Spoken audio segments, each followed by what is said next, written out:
Hey guys, this video is going to be an introduction to the topic of suicide, and it's really meant for EMS personnel, nursing students, young doctors, that sort of thing, people that are younger in this field of dealing with suicidal people, and a quick mnemonic to help you realize should this patient be hospitalized, be treated inpatient, or should we let them go? Should they be treated outpatient? Because we're dealing with suicide, I'm going to throw in the mandatory disclaimer that if you are suicidal, call 911. This video is not meant for you. The mnemonic that we're going to use is sad persons, which is easy to remember for suicide because people who are suicidal are usually sad or depressed. Each one of these letters here has a different score associated with it. As you can see, there are 10 different yes or no questions. The score associated with it, you're tallied up, and depending on what the index score, what the overall score is, that'll give you the answer on what you should do with that patient based on the literature, based on research. So this might be something to kind of write down on a note in your pocket, especially if you're working in EMS or on a psych ward or that sort of thing. We're going to go through this mnemonic right now and tell you what each letter means and what score is associated with each letter. This first S is going to be for sex. And if you are a male, you have a higher chance of attempting suicide and, for lack of a better word, of being successful with that attempt. So if you're a male, you get a point of 1. If you're a female, point of 0 so far. You don't get that point. Next is going to be age. And in age, you get the point if you're older than 59 or if you're a teenager. You get another point because you're more likely to commit suicide. The D here is going to be a very powerful indicator, so it's going to be worth more than a single point, and that's going to be, are you depressed? If you are depressed, that's so strongly correlated with attempting and being successful at suicide that gets a score of 2. The P is for, I'm going to write psych, but really it's for if you are a current psych patient or have a previous attempt of suicide, that sort of thing. If you have a history of suicide attempts, if you have a history of psychosis, that sort of thing, you're going to get a point of 1.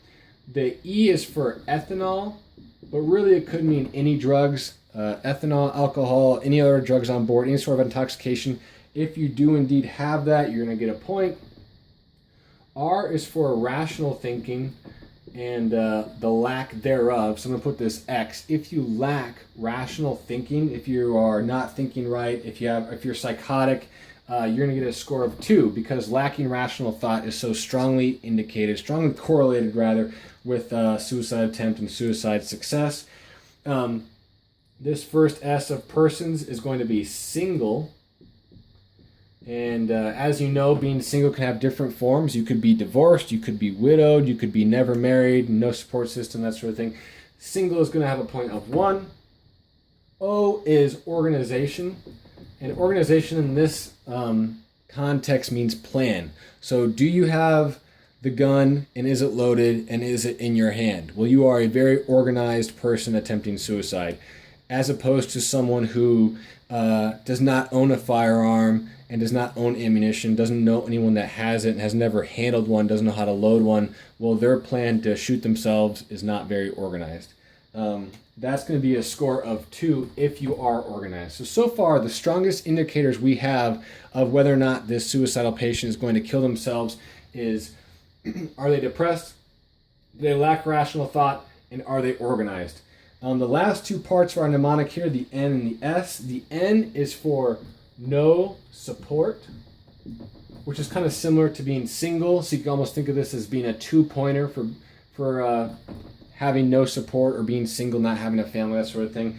And the last S is a stated intent.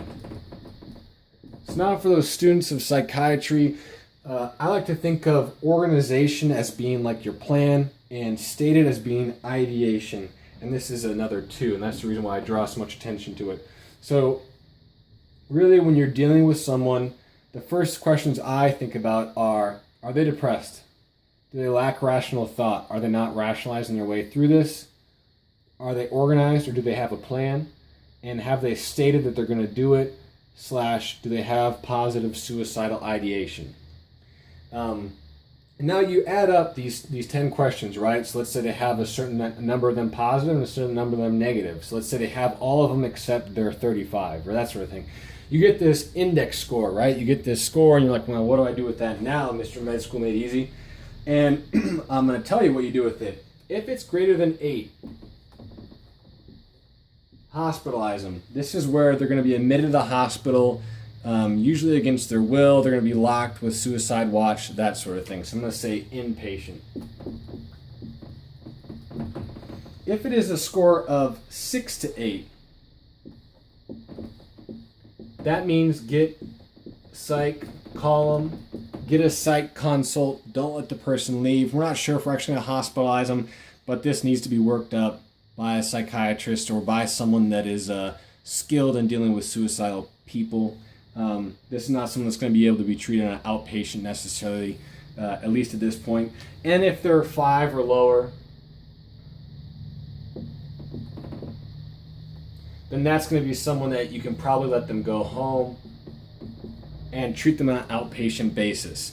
So, you know, when we're talking about suicidal, you might be asking, well, man, if they're suicidal, why would I let them go home? You know, isn't that malpractice? Well, not all patients are going to think they're going to be suicidal. You know, not all of them are going to come out and be suicidal. But what this scale is for, or at least the lower than 5 is for, is let's say you have a male teenager who's drunk, single, and now we're already at 4. You know, a score of 4. And so this is where you're like thinking.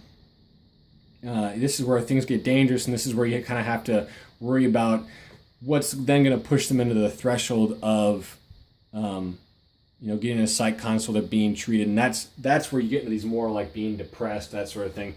So not everyone who's suicidal comes into you saying, "Hey, I'm going to kill myself and I need help." In fact, very few of them do, and that's where this scale, as soon as it hits your mind, like, wait, is this person suicidal? Like, is there a risk here that if I let this person go, if we discharge them, that they might kill themselves? That's where you whip out your little handy-dandy chart, however you want to make it, work through this, just think through it really quick and decide whether or not you need a psych consult and or an admission.